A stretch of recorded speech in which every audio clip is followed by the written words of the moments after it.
welcome. My name is Eric Kirchhoff. I am with yourhost.com. We do CDN streaming, live streaming, and we would like to show you some of the tools that you can use in order to live stream completely remote. What I mean by completely remote is you actually have your own power source and you have your own internet source.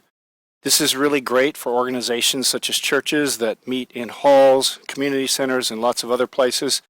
And just for any event that you're going to have where you just need to be remote and you have 4G access using the Clear system. So I'm going to show you some of the tools that you can use, and maybe this will help your learning curve. First, we have the power supply, which is a 110 volt source using 12 volt battery, and it's actually a diehard. And the reason why this was researched and picked out is because it has a percentage meter, percentage of how much power you're using, how much is left. With all the hardware here, you can probably get a good 5 hours of streaming. It's amazing. So I'm going to just set that aside, and with that you also need to have a power distribution so you can plug in your various electrical items that you'll need for streaming. The next item that you will use will be a tripod. You can get yourself a fancy tripod or just a simple tripod with a nice sweep on it. They're a couple $100. Next, we're going to be looking at the camera that you'll be using. And remember, we're portable. We're keeping it simple. So this is a Canon Vioxa HFS 30. And it really does the job well. It has composite and component and a few other outputs that make it just really well. We're going to be using composite today, and composite really matches the amount of internet capabilities that we will have for streaming, and it really does a good job. We've got our audio video outputs there. You'll also want to get a good microphone. The Shure SM58 is a great microphone. Also, we are using the EV, let me pull this out, wireless microphone.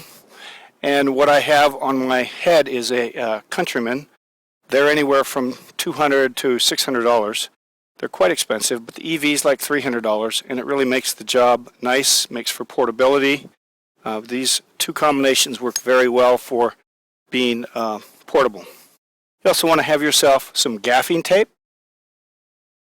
and a mixture of goodies, connectors, and what have you, because you just don't know what kind of circumstances you're going to be in.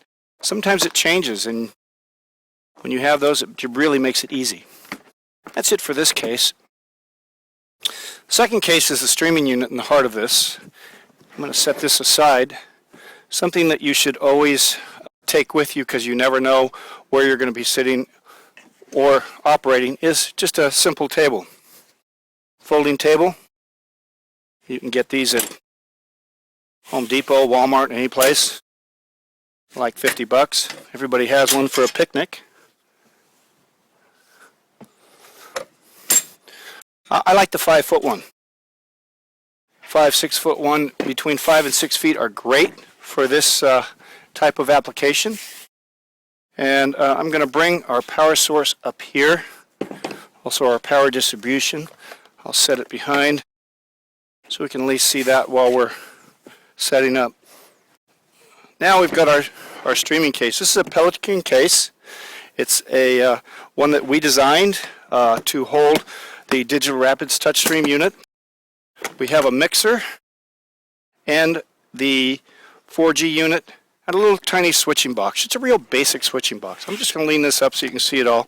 We have all the wires so they just fall out, and then we can hook them up accordingly. I will get out the 4G unit. This is the 4G unit. It's made by Clear. Believe it or not, it is the only one that has a network or internet connection on it, which is the most important thing, because you need that in order to hook up to the streaming unit. So I like to get that out, get that fired up. We'll turn our power on from the unit. You can see it's very hard to see, but you can see it tells you how much wattage is being used. And then from that you can get an idea of how long your unit is going to last you. Like I said, you can get 5 hours out of it. It's pretty amazing. So as you get better at this, you'll be able to wind your cables around where you want them. I'm really showing you sort of a real live type of a situation so you can get an idea and learn from it.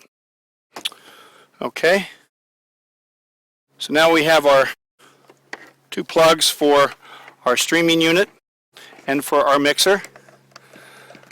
In case you're interested, we chose the small Mackie mixer. It is a 402 VLZ3. We'll include that in some paperwork for you at the end of this that you can get from us. If not, just write info@yourhost.com and we can get that for you. We are streaming using our streaming CDN. We have a management tool there that you can set up your streams using the TouchStream unit. TouchStream unit has its own touch screen on it, and you can run Flash, iPhone, iPad, Smooth Stream, anything that you want pretty much that is an available streaming format you can use. So I will turn the unit on. It takes about a minute and 45 seconds for it to start up. It is running a Flash, embedded Flash XP operating system, so it makes it really fast.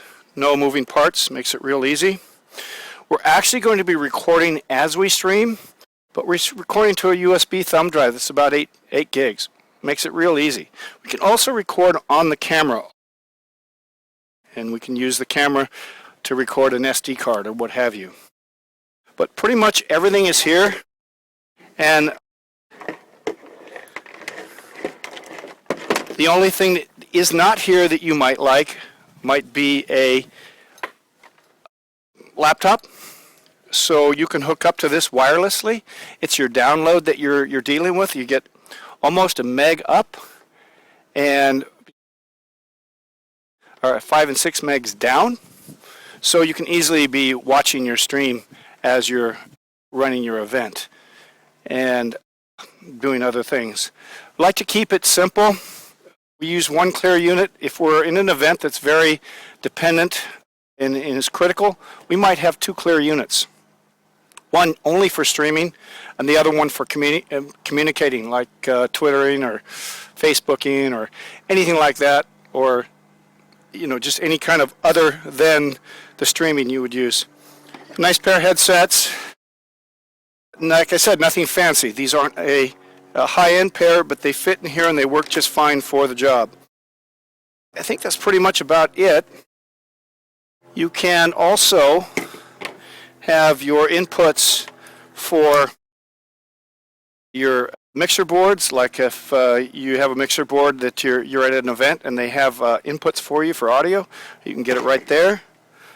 We also have another input that you can switch with a switcher box, so you could actually do overlays or switch to other feeds that you would have without the expense of a video switcher.